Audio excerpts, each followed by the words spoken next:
Hi, I'm Andy Horton, star sailor for the U.S. sailing team, and I was just going to bring you through a couple things on my starboat to show you some of the gear that we're running. This is our Cunningham system. Is kind of a cool trick system that can work on any boat essentially. It pulls the tack down at the same time that it pulls the Cunningham down. That's the goal, so that no one has to go push the tack down. Works on J24s, J22s. Starboats are really good for that, any boat basically.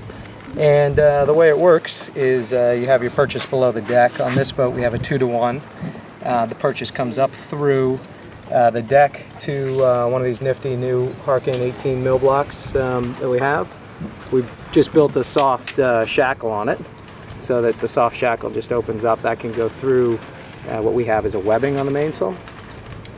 And so it kind of works like that. Put the soft shackle over, slide down. You'll see that's a pretty good thing. It's super light and really easy to build. Anyway, I just make those. We make them ourselves. This would be where the Cunningham attaches. It's just attached to a line for now. So again, that Cunningham line comes up through the 18 mil, down. We have a little 16 mil on the back of the mast here. And then the way we do it is we just run it to a ball. This ball, which is essentially the dead end of the long Cunningham line, goes through the tack.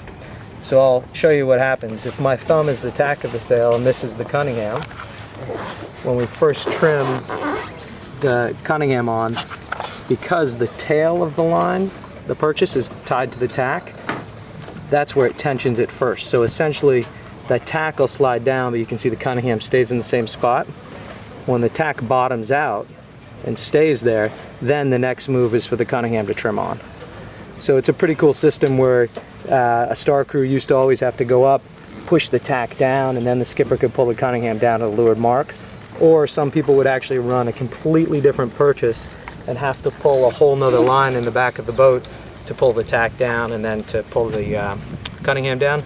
This system does it automatic. That's kind of what we're always working for, is just eliminating things, making it as simple as possible. So another thing that we do on the boat quite a bit is we use the tie light blocks, and we just splice directly onto the tie light blocks. And that eliminates all of the tying that's involved.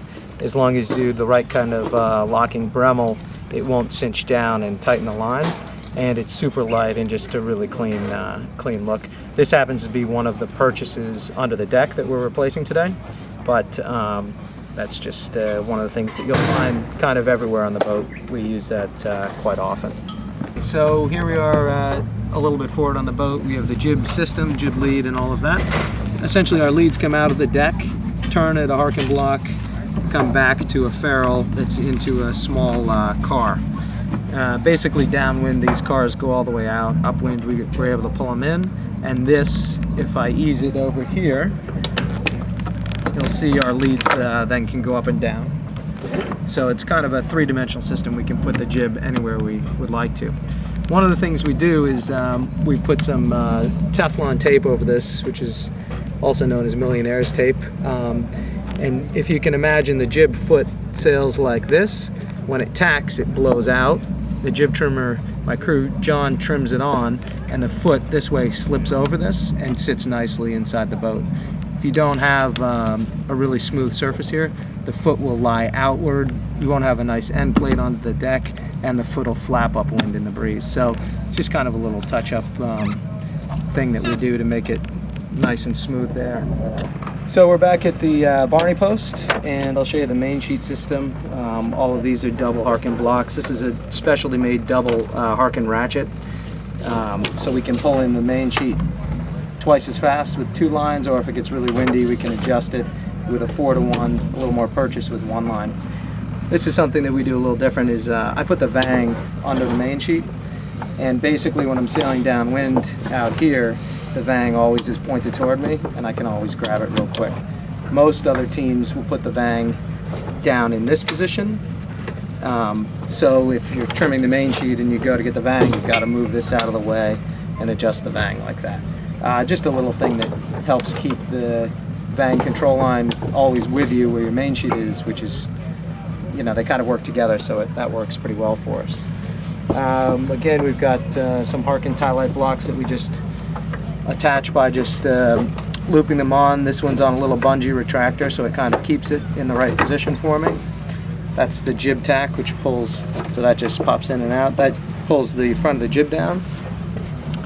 Got some cars for the jib that move in and out. Our rake adjustments on the back here. A few other things. If we move outboard, hiking cleat, Cunningham. Again, just everything as smooth as we can because I end up hiking with my legs over here. For the back stays out here, we use the same tie light blocks. These are the 57 mils, and we end up using Spectre as a lashing because these are under quite a bit of load. So we just use Spectre as a lashing, run a continuous lashing for the lower back stay and then the upper back stay right through the center of that block. An auto ratchet down here, which is great, so when we're easing it goes out real quick and doesn't impede the boom.